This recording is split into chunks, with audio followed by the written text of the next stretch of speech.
அண்மை செய்தி மதுரையில் யூடியூபர் மாரிதாஸ் கைது செய்யப்பட்டிருக்கிறார். விவரங்களை செய்தியாளர் மதிவாணன் விவரிக்க கேட்கலாம். வணக்கம் மதிவாணன். மதுரையில் யூடியூபர் மாரிதாஸ் கைது செய்யப்பட்டதற்கான காரணம் என்ன?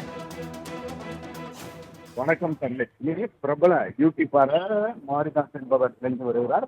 அதிமுக திமுக உள்ளிட்ட பல்வேறு பிரதான கட்சிகள் அதனுடைய அந்த காலகட்டங்களில் ஆட்சி செய்து கொண்டிருந்த அமைச்சர் அனைவரையும் தொடர்ந்து எந்தவித சமரசமின்றி விமர்சனம் செய்து வருவது என்பது அவருடைய வாடிக்கையாக இருந்து வந்தது. இதனை எடுத்துத்தான் தமிழகம் தற்சமயம் தமிழக வெற்றி கழகமும் ஆட்சி அமைத்திருக்கிறது. இந்த ஆட்சியில் இருக்கக்கூடிய பல்வேறு குளறுபடிகளையும் அதாவது அவர் எடுத்துரைத்து வந்தார். இதனுடைய அடிப்படையில் தான் தற்சமயம் இன்று அவர் கைது செய்யப்பட்டிருக்கிறார்.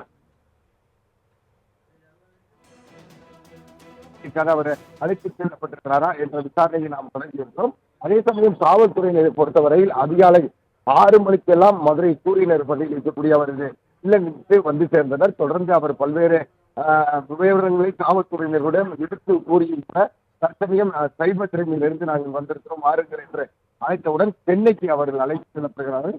சென்னைக்கு அழைத்துச் செல்லப்படக்கூடிய அவரை காவல்துறையினர் கைது செய்யப்படுவார்களா அல்லது வேறு கேள்விகளிடம் எழுப்பி அதற்கு சரியான பதிலளிக்கிற பட்சத்தில் அவரை விடுதலைக்குவார்களா என்பதை தெரிந்திருந்தால் பார்க்க வேண்டும். பெரும்பாலான கருத்துக்களை பொறுத்தவரை அவர் கைது செய்யப்படுவதற்கான வாய்ப்பு இருக்கிறது என்றுதான் தெரிய வருகிறது. அண்மை செய்தி மதுரையில் யூடியூபர் மாரிதாஸ் கைது செய்யப்பட்டிருக்கிறார். விவரங்களை செய்தியாளர் மதிவாணன் விவரிக்க கேட்கலாம். வணக்கம் மதிவாணன். மதுரையில் யூடியூபர் மாரிதாஸ் கைது செய்யப்பட்டதற்கான காரணம் என்ன? வணக்கம் தன்னை பிரபல யூடியூபர் மாரிதாஸ் என்பவர் தெரிந்து வருகிறார். அதிமுக திமுக உள்ளிட்ட பல்வேறு பிரதான கட்சிகள் அதனுடைய அந்த காலகட்டங்களில் ஆட்சி செய்து கொண்டிருந்த அமைச்சர் அனைவரையும் தொடர்ந்து எந்தவித சமரசமின்றி விமர்சனம் செய்து வருவது என்பது அவருடைய வாடிக்கையாக இருந்து வந்தது. இதனை எடுத்துத்தான் தமிழகம் தற்சமயம் தமிழக வெற்றி கழகமும் ஆட்சி அமைத்திருக்கிறது. இந்த ஆட்சியில் இருக்கக்கூடிய பல்வேறு குளறுபடிகளையும் அதாவது அவர் எடுத்துரைத்து வந்தார். இதனுடைய அடிப்படையில் தான் தற்சமயம் இன்று அவர் கைது செய்யப்பட்டிருக்கிறார்.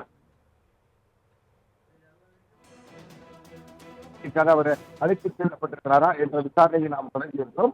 அதே சமயம் காவல்துறையினரை பொறுத்தவரையில் அதிகாலை 6 மணிக்கெல்லாம் மதுரை சூரியனர் பகுதியில் இருக்கக்கூடிய அவரது இல்லங்களுக்கு வந்து சேர்ந்தனர். தொடர்ந்து அவர் பல்வேறு விவரங்களை காவல்துறையினருடன் எடுத்து கூறியிருந்த தற்சமயம் சைபர் கிரைமிலிருந்து நாங்கள் வந்திருக்கிறோம் வாருங்கள் என்று அழைத்தவுடன் சென்னைக்கு அவர்கள் அழைத்துச் செல்லப்படுகிறார்கள்.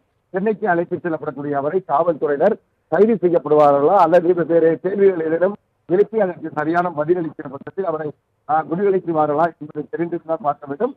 பெரும்பாலான கருத்துக்களை பொறுத்தவரை அவர் கைது செய்யப்படுவதற்கான வாய்ப்பு இருக்கிறது என்றுதான் தெரிய வருகிறது.